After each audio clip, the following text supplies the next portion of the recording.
Ang Pilipinas ay isang kopya lamang ng mga bansang nanakop dito. Ang tahimik ngunit talamak na kuro-kurong ito sa buong mundo ay tinalikuran ng isang pinagbabawal na pagsusuri mula sa isang scholar ng Unibersidad ng Cambridge. Ang di pangkaraniwang kakayahan na nakatago sa pang-araw-araw na buhay, na hindi man lang napapansin ng karaniwang Pilipino, ang siyang nagdala sa bansa sa pandaigdigang entablado. Ano ang tunay na pinagmulan ng napakalaking potensyal na ito?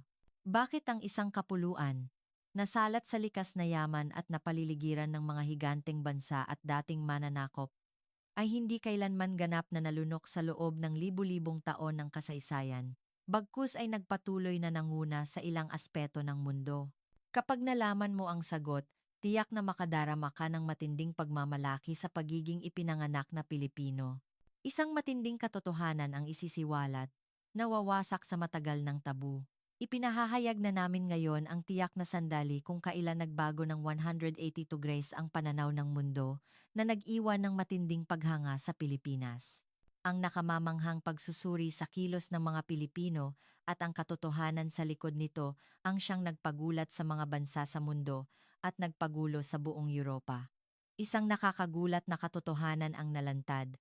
Nakakagulat na isipin na ang mga bansa sa paligid ay may mas malawak na teritoryo at mas marami ang populasyon. Ngunit may mas matindi pang katotohanan. Paano umusbong ang kapuluang ito, na matatagpuan sa tabi ng mga higanteng kontinental, upang magkaroon ng sarili nitong kultura at manguna sa mundo?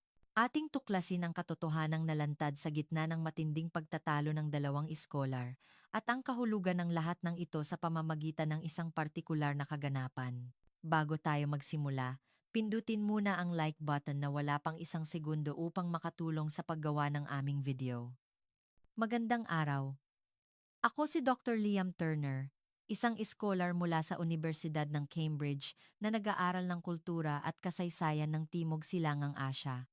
Ngayon, ibabahagi ko sa inyo ang mga nakakagulat na pangyayari na naranasan ko sa Pilipinas at ang mga lihim ng kultura na aking natuklasan doon.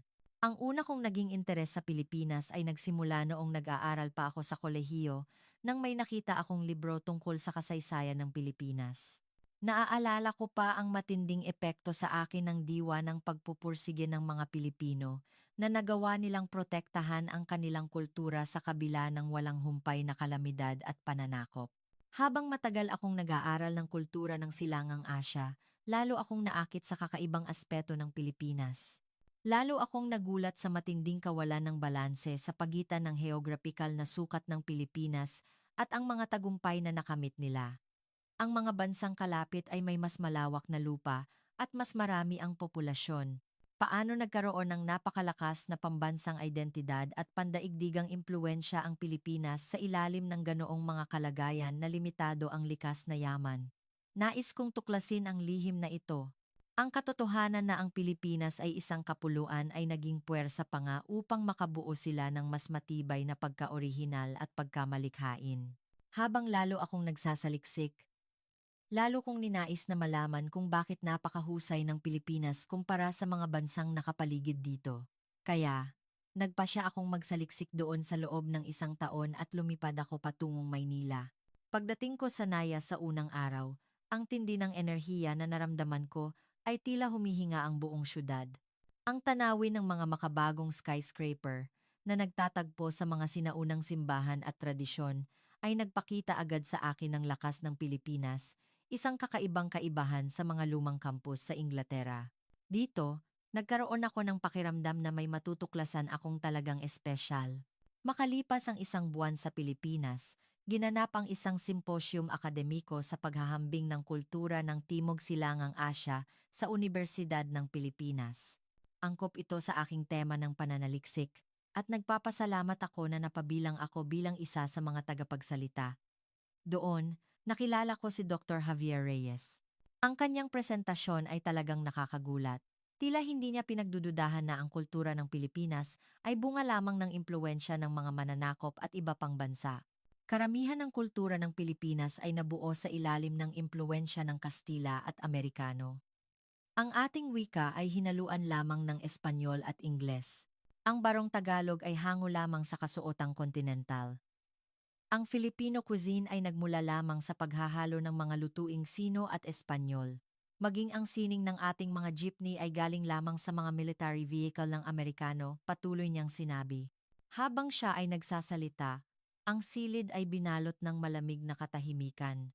Ang mga Pilipinong scholar, sa loob-loob nila, ay tila nakadarama ng galit at itinatago lamang nila ito, ngunit walang nagbukas ng bibig.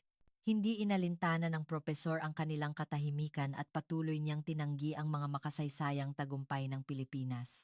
Ang mga antigo at kolonyal na likhang sining ay natutunan lamang sa teknolohiya ng Europa. Ang mga ideya ng ating pambansang bayani ay hango lamang sa mga ideya ng kaliwanagan ng Europa. Ang pag-unlad ng ekonomiya ng Pilipinas ay resulta lamang ng pagsunod sa modelong kanluranin. Habang nagpapatuloy ang kanyang mga salita, may damdamin na hindi ko mapigilan na umusbong sa loob ko at ipinangako ko sa sarili na hinding-hindi ako magpapasakop sa kanya. Ngunit pinakalma ko ang aking sarili at naghintay na matapos ang presentasyon. Sa oras ng pagtatanong at sagot, ito ay isang tensyonadong sandali, ngunit agad akong nagtaas ng nanginginig na kamay. Professor Reyes, malinaw na katotohanan na ang kultura ng Pilipinas ay naimpluwensyahan ng mga kalapit na bansa. Gayunpaman, hindi ba masyadong makitid ang pananaw kung ituturing mo lamang itong simpleng panggagaya? Ang kultura ay laging may interaksyon, at ang Pilipinas ay natatanging binago at pinaunlad ang impluwensyang iyon. Hindi ba mas kawili-wili sa larangan ng akademya kung paanong napanatili ng bansa ang napakalakas na pambansang identidad sa limitadong teritoryo? Ang kanyang reaksyon ay, gaya ng inaasahan, nakakadismaya. Nabasa ko ang papel ni Dr. Turner, ngunit sa tingin ko ay masyado niyang pinapalaki ang pagka-orihinal ng kultura ng Pilipinas, ang sabi niya, na basta na lang binalewala ang aking pananaliksik. Dahil sa kanyang mga salita, muling napuno ng tensyon ang silid at sinubukan kong maging kalmado, ngunit sa loob-loob ko ay nag-aalab ang galit. Sa sandaling iyon, nagkaroon ako ng mas matibay na pasya. Dapat kong patunayan ang pagka-orihinal ng kultura ng Pilipinas na kanyang tinanggihan sa akademikong paraan. Ang pagwawasto sa ganoong makitid na pananaw ang magiging pangunahing layunin ng aking pananaliksik. Mula noon, nagsimula ang aking formal na paghahanap ng kultura sa Pilipinas. Habang mas lalo akong naghuhukay, lalo akong naintriga sa misteryo kung paanong napaunlad ng Pilipinas ang isang napaka-orihinal at malakas na kultura sa tabi ng mga bansang mas makapangyarihan. Upang patunayan ang pagka-orihinal ng kultura ng Pilipinas, una kong tinuon ang pansin sa diwa ng pagkamasinop detalye sa paggawa at mga tradisyonal na sining. Ang pagtanggi ni Professor Reyes sa pagka-orihinal ng kultura sa simposyum ay nag-apoy sa aking damdamin at nais kong salungatin ang kanyang makitid na pananaw sa pamamagitan ng makasaysayang ebidensya. Ang pagkamalikhain at ang sining ng paglililok at paghahabi na makikita sa Pilipinas ay nagpakita ng kamanghamanghang detalye na mas mahusay kaysa sa kahit saan sa mundo noong panahong iyon. Ang sining na ito, na umuunlad sa loob ng daan-daang taon, ay hindi lamang paggawa ng simpleng bagay, kundi umabot na sa antas ng sining na pinaghalo ang diwa at teknolohiya. Habang mas lalo kong tinutuklas kung paano umunlad ang ganitong revolusyonaryong teknolohiya sa Pilipinas, mas nasisilayan ko ang maselang teknikal na diskarte at makabagong pag-iisip ng mga Pilipino. Ang partikular na dapat bigyang pansin ay ang katotohanan na ang teknolohiyang ito ay hindi lamang isang nakahiwalay na imbensyon, kundi produkto ng kakaibang pag-iisip ng mga Pilipino at ng puso ng tagagawa na naghahangad ng sukdulang perpekto. Higit pa rito, masasabing ang ganitong teknikal na detalye at diwa ng pagbabago ay nag-uugnay sa katayuan ng Pilipinas bilang pandaigdigang leader sa mga larangan ng information technology, IT, business process outsourcing, BPO, at animation sa modernong panahon. Kahit maliit ang teritoryo kumpara sa mga kalapit na bansa, tila dito nagsimula ang Pilipinas na hindi kailanman nagpahuli sa teknolohikal na pagbabago. Sumunod sa teknolohiya, sinuri ko ang sining panrelihiyon ng Pilipinas, lalo na ang mga retablo at mga sinaunang image ng mga santo tulad ng Sto, Niño ng Cebu. Upang kumpirmahin ang katotohanang ito, paulit-ulit kong binisita ang mga museo at simbahan sa Pilipinas. Ang Pambansang Museo ng Pilipinas ay nagbigay sa akin ng matinding sorpresa. Kahanga-hanga ang pananaw ng maraming tao na tahimik at seryosong nagmamasid, sa kabila ng pagkakaroon ng koleksyon na kabilang sa pinakamahusay sa mundo. Ang ganitong lalim ng kultura, na hindi makikita sa ibang lugar sa mundo, ay nagpakita kung gaano kamahal at ipinagmamalaki ng mga Pilipino ang kanilang pamana. Ang museo mismo ay kahanga-hanga, at ang kapaligiran ng exhibit space ay sopistikado at maliwanag, na tila naglalakad ka sa isang pino na espasyo. Ang espasyo kung saan nakadisplay ang mga retablo at mga rebulto ay talagang espesyal. Pagdaan sa isang madilim na daanan, lumilitaw ang mga image na naiilawan, at pagliko, ang sining ng stove ninyo ay napakaganda na hindi maipaliwanag ng salita. Salamat sa disenyo ng espasyo, na nagbibigay daan sa iyong makita ito ng 360 degrees, maaari mong lubos na tamasahin ang tunay na kagandahan nito ng walang anumang sagabal. Ang rebultong ito, na nagpapahayag ng pag-iisip, ay mayroong malalim na halagang estetika na higit pa sa simpleng relihiyosong simbolo.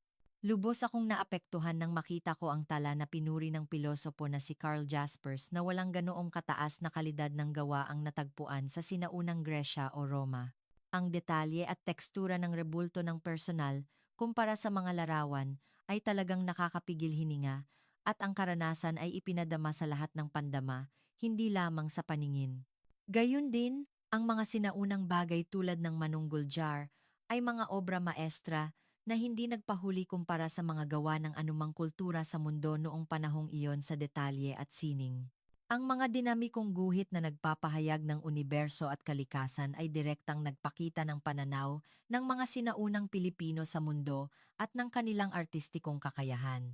Sa museo, nakita ko rin ang iba't ibang tradisyonal na palayok, ang napakalaking dibuho na may temang relihiyon, at ang mga kuwadro na may tigre at dragon.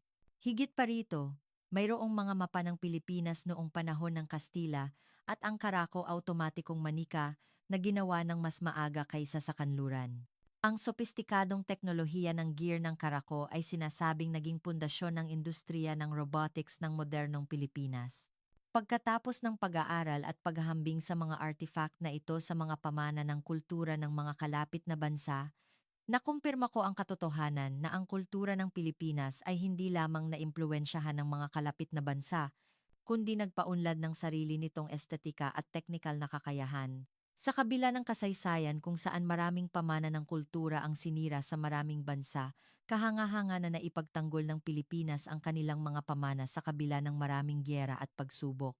Kung ang kultura ng Pilipinas ay isa lamang pagbabago ng kultura ng kontinental, gaya ng inaangkin ni Professor Reyes, paanong mayroong ganoong kakaiba at mataas na kalidad ng sining? Ang kanyang pag-angkin ay malinaw na nakabatay sa makitid na pananaw. Sa katunayan, kung mas laliman pa ang pagsisiyasat, mayroong maraming ebidensya na nagpakita na ang Pilipinong aesthetic ay nagbigay impluensya sa mundo. Sa pamamagitan ng karanasang ito, oras na upang ilipat ang aking pananaliksik sa isa pang kakaibang aspeto ng kultura ng Pilipinas, ang wikang Filipino at ang diwa ng baybayin. Ang baybayin at ang modernong alpabeto ay ang pinakamalinaw na ebidensya ng pagka-orihinal ng kultura ng Pilipinas. Ang pahayag ni Professor Reyes noon na ang wikang Filipino ay panggagaya lamang ng Spanish at English ang nag-udyok sa aking kuryosidad, at nagpasya akong suriin ito ng mas malalim. Upang makakuha ng tumpak na impormasyon, personal akong bumisita sa mga espesyal na museo at archives. Doon, ipinaliwanag sa akin ng mga curator ang kasaysayan at prinsipyo ng baybayin at ng wikang Filipino, at nagkaroon ako ng bagong pananaw. Ang pinaka-nakakagulat sa lahat ay ang kakayahan ng wikang Filipino na umangkop sa digital na panahon. Ang sistema ng pagsasama ng mga salitang katutubo at dayuhan ay gumaganap bilang isang malaking kalamangan sa mahusay na pag-compress ng impormasyon ng teksto at sa pagproseso ng impormasyon. Ang katotohanan na ang mga pandaigdigang kumpanya tulad ng Google at Microsoft ay nag-aaral ng sistema ng pag-input ng wikang Filipino at pagproseso ng natural na wika ay nakakagulat. Nakakamangha na ang isang sistema ng wika na nabuo sa loob ng maraming siglo ay gumaganap ng ganoong mahalagang papel sa cutting-edge na teknolohiya ng ika-21 siglo. Ang isa pang nakakagulat na bagay ay nang malaman ko ang balita na maraming salitang Filipino ang inirehistro sa Oxford English Dictionary habang sinasaliksik ko ang internasyonal na impluensya ng wikang Filipino. Mga salitang tulad ng mangga, sari-sari store, balut, yoyo, abaka, at bayanihan.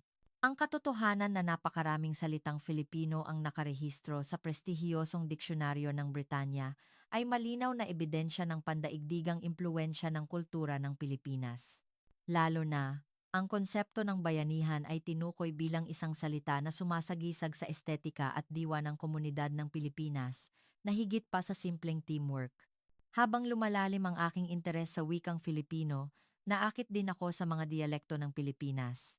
Ang isang propesor mula sa UP na taga Visayas ay nagbigay sa akin ng kakaibang pakiramdam ng ritmo na tila kumakanta tuwing nagsasalita siya ng may kakaibang intonasyon. Ipinaliwanag niya na ang iba't ibang dialekto ng Pilipinas ay sumasalamin sa kasaysayan at kultural na katangian ng bawat rehiyon at sa pamamagitan nito, mas lalo kong naunawaan ang pagkakaiba-iba at yaman ng wikang Filipino. Upang mas maunawaan ang kagandahan at kahusayan ng wika, sinaliksik ko ang mga material sa klasikal na panitikan at labis akong naantig nang makita ko ang Florante at Laura at ang mga tula ni Balagtas. Kahanga-hanga na ang mga aristokratikong kababaihan noong panahong iyon ay gumamit ng wika upang maipahayag ang maselang damdamin. Ito ay isang kultural na pag-unlad, kahit na sa pandaigdigang pananaw noong panahong iyon, kung saan ang pagsusulat ay ginagamit lamang para sa talaan ng ilang piling tao. Habang sinusuri ko ang impluensya ng wika sa pag-unlad ng bansa, nakarating ako sa conclusion na malaki ang impluensya nito sa mataas na literacy rate, edukasyon, at tagumpay sa modernong panahon. Dahil sa pagkalat ng pagbabasa at pagsusulat, nagawa ng Pilipinas na makamit ang modernisasyon sa maikling panahon. At ito ay naging pundasyon ng pag-unlad ng ekonomiya at pagpapalakas ng kultural na kompetisyon. Higit pa rito, ang wikang Filipino ay higit pa sa isang simpleng kasangkapan sa komunikasyon at naging pinagmumulan ng identidad at pagmamalaki ng mga Pilipino. Ang sistema ng malayang paggamit ng mga salitang katutubo at dayuhan ay nagpakita na ang pagka-orihinal ng wikang Filipino ay walang katulad at sa sandaling iyon, malinaw na ebidensya ito kung gaano kamakitid ang pananaw ni Professor Reyes na ang kultura ng Pilipinas ay simpleng panggagaya lamang ng mga kalapit na bansa. Batay sa mga resulta ng pananaliksik na ito, gumawa ako ng draft ng papel na may pamagat na ang wikang Filipino, ang sistema ng wika na umaayon sa digital na panahon. Sa pamamagitan ng aking pag-aaral sa Pilipinas, lalo kong naunawaan ang diwa ng pagpupursige at pagkamalikhain ng mga Pilipino upang protektahan ang kanilang pambansang identidad at ngayon, lumawak ang aking interes sa mga makasaysayang pagsubok na naranasan ng Pilipinas at ang impluensya nito sa diwa ng mga Pilipino. Habang sinasaliksik ko ang mga makasaysayang pagsubok ng Pilipinas, maraming beses akong nakaranas ng sandali na nakakaantig ng puso.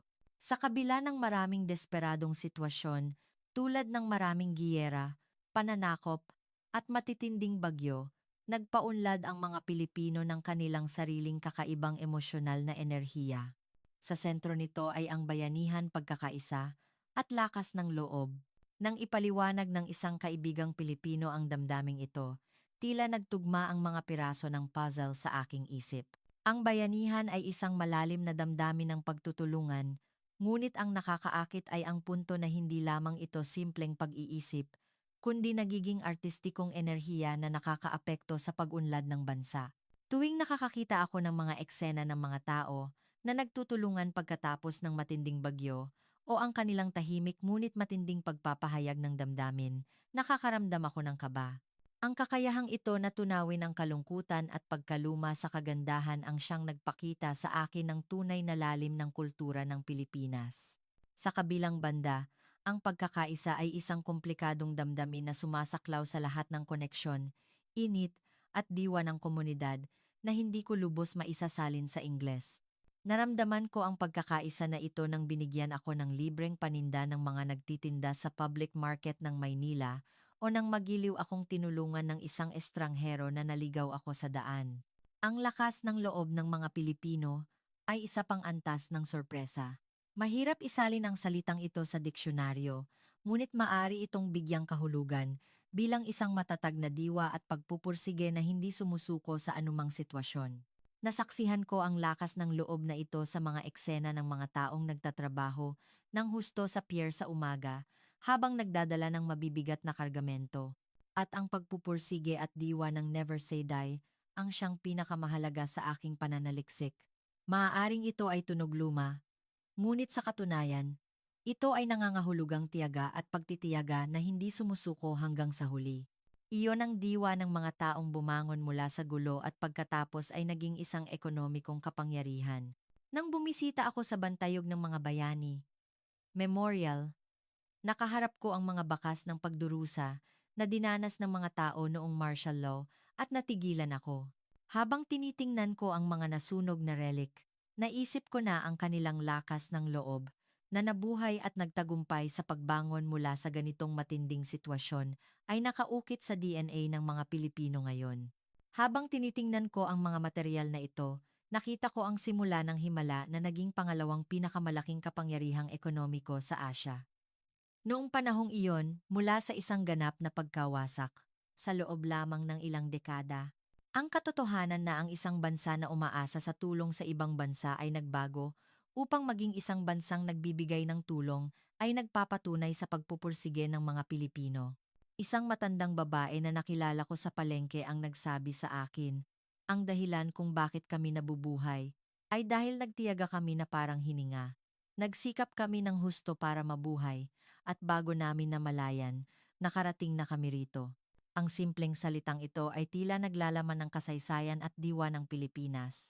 Nakakagulat na bihirang makita ang mga halimbawa ng mga bansa na nakamit ang demokrasya at pang-ekonomiyang kasaganaan mula sa pagkawasak ng giyera sa loob ng maikling panahon, at sigurado akong may kakaibang diwa ang mga Pilipino sa likod ng pagbabagong ito. Habang sinusuri ko kung paano nakaapekto ang mga makasaysayang karanasang ito sa pagkatao ng mga Pilipino, tinuon ko ang pansin sa kanilang malakas na pagkakaisa, kakayahan na malampasan ang krisis, at ang pag-uugaling future-oriented. Ang resilience ng mga Pilipino na nagawa nilang protektahan at paunlarin ang kanilang kultura sa kabila ng walang humpay na natural na kalamidad at krisis ay talagang kahanga-hanga. Ang diwang ito ay buhay na buhay pa rin sa modernong kultura ng Pilipinas. Ang walang kompromisong trabaho ng mga animator, ang pagpupursige ng mga direktor ng pelikula para sa perpekto, at ang diwa ng pagsubok ng mga inhinyero ng maliliit na kumpanya. Ang lahat ng ito ay ang modernong pagpapahayag ng diwang iyon. Ngayon, ang aking pananaliksik ay nagpatuloy sa kung paanong ang diwang ito ay isinama sa edukasyon at pag-unlad ng ekonomiya ng modernong Pilipinas. Oras na upang mas malalim na tuklasin kung paanong ginawa ng mga Pilipino ang pag-unlad at pagkamalikhain na nakakagulat sa mundo. At sa prosesong iyon, malinaw kong sinimulan na isinasaayos ang mga dahilan kung bakit ang Pilipinas ay nakatakdang maging isa sa pinakamahusay sa mundo. Ang kasigasigan ng Pilipinas para sa edukasyon ay kabilang sa pinakamataas kumpara sa mga bansa sa mundo.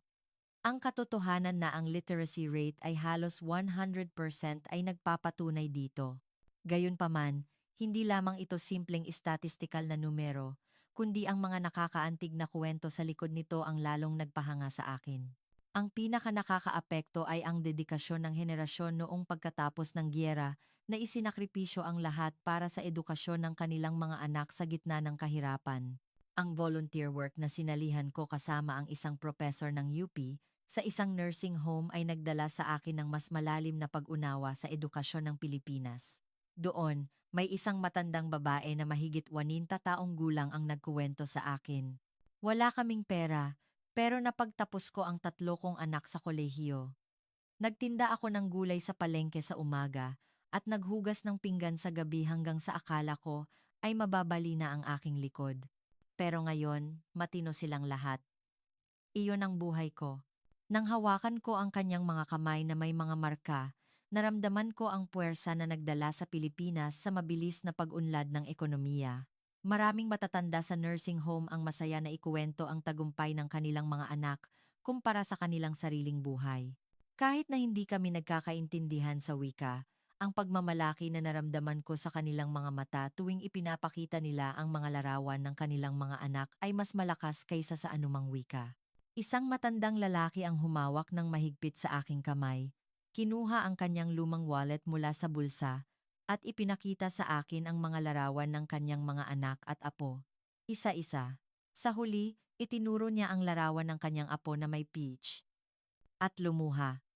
Kahit na hindi kami nagkakaintindihan, sa sandaling iyon, naramdaman ko sa buong katawan ko ang lalim ng pag-ibig at sakripisyo ng mga Pilipino para sa edukasyon sa iba't ibang henerasyon. Ang mga simpleng pag-uusap na ginawa namin habang minamasahe ko ang mga balikat ng matatanda at inakay ko sila, habang naglalakad ay nagdagdag ng buhay na context sa aking pananaliksik. Pagkatapos naming magpaalam sa mga matatanda at magkaroon ng makabuluhang oras, umalis kami sa pasilidad. Habang nag-aaral ako sa aking research lab ang mabilis na paglago ng ekonomiya at teknolohiya ng Pilipinas, mas lalo akong naantig sa kwento ng tao na nakatago sa likod nito. Ang pagbangon, na tinatawag na himala ng silangan, ay hindi lamang tagumpay ng patakaran sa ekonomiya, kundi resulta ng pawis at luha ng napakaraming tao. Ang katotohanan na ang pagbangon ng Pilipinas pagkatapos ng digmaan ay nakamit sa loob lamang ng ilang dekada, samantalang ang rebolusyong industrial ng Britanya ay tumagal ng halos 100 taon, ay hindi na nakakagulat. Sa pagbubuo ng mga resulta ng pananaliksik na ito, nagkaroon ako ng paninindigan na ang tagumpay ng Pilipinas ay hindi lamang dahil sa kapalaran o panlabas na kadahilanan. Ngayon, bilang panghuling yugto ng aking pananaliksik, oras na upang sistematikong isaayos ang tatlong pangunahing dahilan kung bakit ang Pilipinas ay nakatakdang maging isa sa pinakamahusay sa mundo at magbigay ng pananaw sa hinaharap. Ang una ay ang diwa ng pagkamalikhain at makabagong pag-iisip. Ang mga sinaunang simbahan at ang sining ng paglililok ay nagpakita sa akin ng mahabang tradisyon ng teknolohikal na pagbabago ng mga Pilipino. Ang katotohanan na ang ganitong maselang teknikal na diskarte at pagkamasinop ay nag-ugnay sa industriya ng IT, BPO, at precision machine technology ng modernong Pilipinas ay isang lubos na nakakumbinsi na pag-angkin. Ang shock ng una kong natuklasan ang katotohanang ito ay sariwang-sariwa pa rin. Nakakamangha na ang mga pagbabago na nagbago sa daloy ng kasaysayan ay patuloy na ipinasa sa kapuluang ito. Inangkin ni Professor Reyes na ang lahat ng modernong teknolohiya ng Pilipinas ay nagmula sa ibang bansa. Ngunit malinaw na ipinakita ng makasaysayang ebidensya na ang pagkamalikhain at teknikal na detalye ng mga Pilipino ay isang tradisyon na nagpapatuloy sa loob ng daan-daang taon. At ang tradisyong ito, ang siyang pundasyon ng pandaigdigang kompetisyon ng industriya ng manufacturing ng modernong Pilipinas. Hindi ito simpleng panggagaya, kundi resulta ng malikhaing pagbabago. Dito nakatago ang lihim kung bakit ang Pilipinas ay may malaking bahagi sa pandaigdigang IT at BPO na pamilihan. Ang pangalawang dahilan ay ang kakayahang wika at siyentipikong katangian.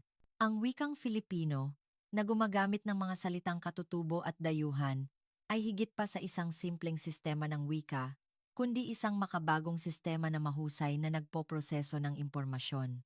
Ang kakayahan na agad na tanggapin ang mga banyagang salita at gawin itong sarili, at ang kakayahan na ipahayag ang maselang damdamin sa pamamagitan ng iba't ibang rehistro. Ang ganitong hybrid na pag-iisip ay sumasalamin sa modernong convergent thinking. Ang pagtuklas na ito ay nagbigay sa akin ng damdamin na higit pa sa pagkamangha, at ang wikang Filipino ay may mahalagang papel sa digital na panahon na mayaman na bokabularyo at kakayahan sa pagpapahayag. Dito rin ang dahilan kung bakit inaaral ng mga kumpanya sa buong mundo ang nilalaman at kultura ng Pilipinas. Ang katotohanan na ang kultura ng wika na inayos noong sinaunang panahon ay nangunguna sa cutting-edge na industriya ng content ng ika-21 siglo ay malinaw na ebidensya ng pagka-advanced at pagka-orihinal ng kultura ng Pilipinas. Ang pangatlong dahilan ay ang pag-aalay ng buhay para sa edukasyon at kasipagan. Ang edukasyon sa Pilipinas ay hindi lamang paghahatid ng kaalaman, kundi umuunlad sa direksyon ng pagpapalaki ng kooperasyon sa loob ng grupo at ang responsibilidad ng individual. At ang kasigasigan para sa panghabambuhay na pag-aaral ay napakatindi. Ang kasigasigan para sa edukasyon ang pangunahing kadahilanan kung bakit mabilis na umunlad ang Pilipinas, At ito ang dahilan kung bakit nais ng mga pandaigdigang kumpanya na kumuha ng mga Pilipinong talent. Ang lakas ng mga Pilipino ay tila nagmumula sa walang katapusang pagkauhaw sa pag-aaral na ito. Lalo na sa modernong lipunan na mabilis magbago, ang mga Pilipinong talent na may pangunahing akademikong kakayahan at kakayahang mag-apply ay magiging mas mahalagang kompetisyon sa hinaharap. Sa pagtatapos ng komprehensibong pagsusuri sa tatlong elementong ito, nakarating ako sa conclusion na ang Pilipinas ay may sapat na potensyal na manguna sa mundo bilang isang kultural na kapangyarihan at teknolohikal na kapangyarihan. Ang pagkamalikhain, wika, kultura, at kasigasigan sa edukasyon ay ang mahahalagang kawing na nag-uugnay sa nakaraan, kasalukuyan, at hinaharap ng Pilipinas, at ito ang pangunahing elemento na nagpapatunay sa potensyal ng Pilipinas. Sigurado ako na ang hinaharap ng Pilipinas ay magniningning ng may tatlong elementong ito. Pagbalik ko sa Universidad ng Cambridge, ilalathala ko ang isang aklat na may pamagat na mula sa diwa ng Pilipino tungo sa pandaigdigang pagbabago, batay sa mga resulta ng pananaliksik na ito. Sa aklat, patutunayan ko ang pagka-orihinal at kahusayan ng kultura ng Pilipinas sa pamamagitan ng layunin na makasaysayang at kultural na ebidensya. At sistematikong kokontrahin ang mga pag-angkin ng mga iskolar na may makitid na pananaw tulad ni Professor Reyes. Ang aking pananaliksik ay nagpukaw sa pangangailangan na kumawala sa pananaw na Western-centric at tingnan ang kultura ng Timog Silangang Asya mula sa mas balansing pananaw. Lalo na, idiniin ko ang mensahe na dapat nating tanggapin ang kakaibang halaga at kontribusyon ng Pilipinas, na kumawala sa lumang pananaw na ang kultura ng Pilipinas ay simpleng anino lamang ng kultura ng mga mananakop. Ang bagong pananaw na ito ay unti-unting tinatanggap sa akademya at nagbukas ng bagong kabanata sa pag-aaral ng Pilipinas. Ang isang taon ng pananaliksik sa Pilipinas ay higit pa sa simpleng akademikong karanasan para sa akin. Ito ay isang tuloy-tuloy na sorpresa at kagalakan. Nagbigay sa akin ang Pilipinas ng kultural na shock at inspirasyon ng sabay-sabay, at binago ng karanasang ito ang direksyon ng aking buhay. Patuloy kong pag-aaralan ang potensyal at posibilidad ng Pilipinas habang pinapanood ko ang bansa na nangunguna sa pandaigdigang entablado. Maraming salamat sa pakikinig sa aking kwento hanggang sa huli. Paalam, mga kaibigan. Outro. Kumusta ang episode ngayon? Ang nakakagulat na katotohanan na natuklasan ni Professor Liam Turner ng Cambridge habang nag-aaral ng kultura ng Pilipinas. Hindi ba't ito ay napaka-interesante? Ito ay isang kuwento na naglantad sa lihim kung paanong nagawa ng Pilipinas na mapahanga ang mundo. Iwanan ang iyong mga saloobin sa comment section sa ibaba. At ibahagi ang nakakaantig na kuwentong ito sa iyong mga kaibigan at pag-usapan ito ng magkasama. Panghuli, ang pag-subscribe sa channel at ang like button na wala pang isang segundo, at ang pag-set ng notification ay magiging malaking tulong sa paggawa ng video. Ito ang pintuan ng damdamin na naghahatid ng taos-pusong damdamin sa inyo. Magkaroon kayo ng masayang araw ngayon.